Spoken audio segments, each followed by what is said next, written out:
morning, second grade. Welcome back. It's Wednesday and we are going to be doing some more fractions.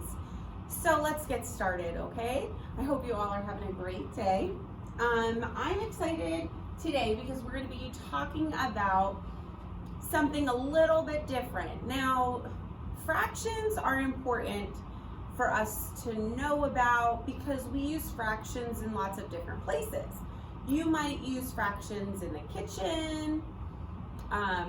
Definitely if you are eating some pizza, and we're going to do a lot of fractions talking about pizza today. So all my circles represent pizza. There's lots of other places that we use fractions, and as you get into the higher grades, you start doing lots of fun things with fractions, multiplying them and doing all crazy things. But we got to get the basics down first. So let's get started. Okay, I have a fraction on the board. I drew a fraction. I have a rectangle and one part of that rectangle is colored. So we've been doing this for a few days now, so I'm pretty sure that you would know that that fraction is 1/2. Remember, the bottom number represents how many parts there are, and the top number represents how many parts are colored in, right? So on this bottom rectangle, we have 2 parts colored in and 4 parts that it's broken into. But here's the cool thing about this. These rectangles, although Miss Smith, she didn't draw them perfectly, I didn't measure them, you know that they're supposed to be the same size, right? And we touched on this a little bit in one of our other lessons. This rectangle is broken into 2 parts. This one is broken into 4 parts.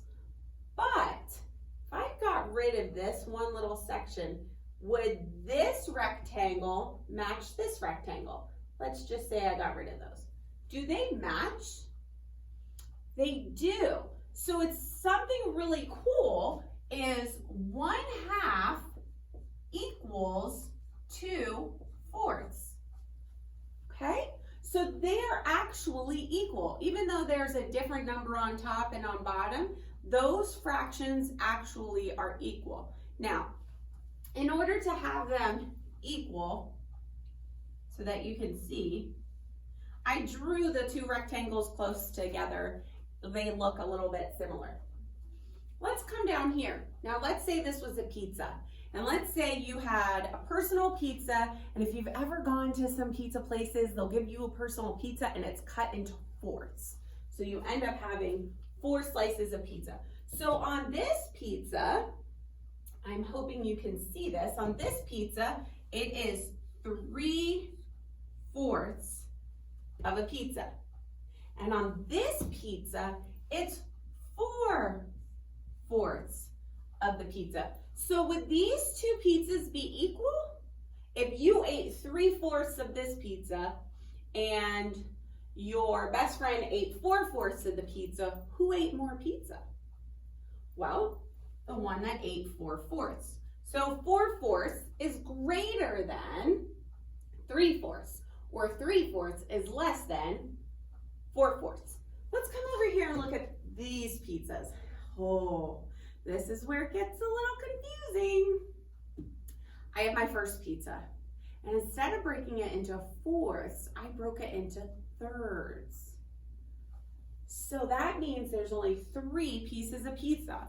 And if I have 3 pieces of pizza, what would my fraction be?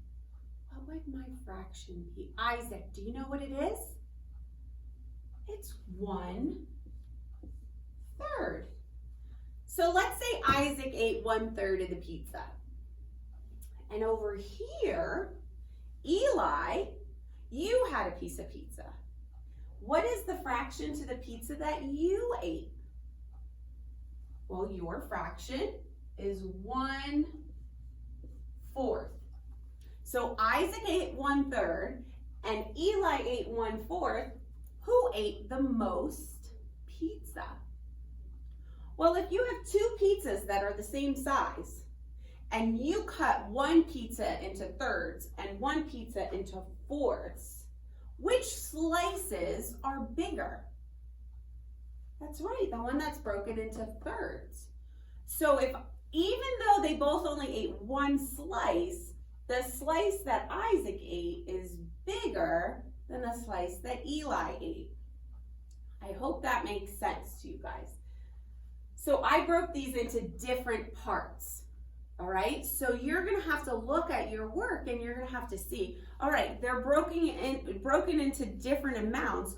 Which amount is bigger? And if there's less sections, so for example, let's say that I broke this into, let's count this together. I broke this up again. So let's say we have 1, 2, 3, 4, 5, 6, 7, 8 pieces of pizza. And let's say Isaac ate 1/3, but Eli ate 2/8. Well, 2 is bigger than 1. He ate 2 pieces, but his section is still smaller than the section that Isaac ate.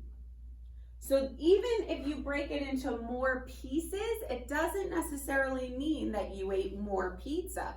You have to see, how does it compare to the slices? Which slices are bigger? But then the cool thing is, I drew some more squares up the top. Now let's imagine, trying to think of what we would cut in half. A brownie, not a cookie, because a cookie wouldn't be square. So maybe a piece of cake that we had that was square, and we wanted to cut it in half.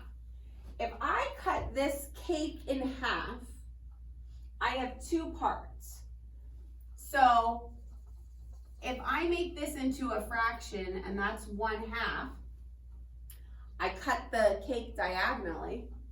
And then let's say I cut another piece of cake, same size piece of cake, and I cut it in half, going up and down. And so now I have 1/2 of that cake. So that was cut vertically. And then horizontally, I cut it horizontally, and this was cut into 1/2. Because these are the same size and they are both broken in half, which means they're 2 equal parts, this is equal, equal, and equal, those sizes, even though they might be a little bit different shape, this is a little bit different shape, it's a triangle, they are actually the same amount. Okay, so hopefully this all helps you a little bit on today's worksheet. I want you to think really hard because there's some word problems on there, so you got to use your brains when you guys are thinking.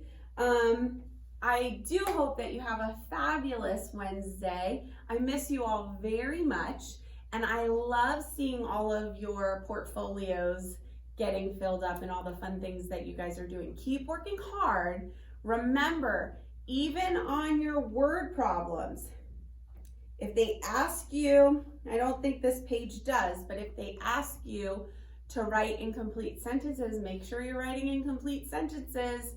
They need to have a capital letter, a subject, a predicate, and punctuation. And they should be very neat. You guys are smart. Remember, you're my smartest 2nd grade class ever, and I miss you a lot. So I will talk to you soon. See you tomorrow.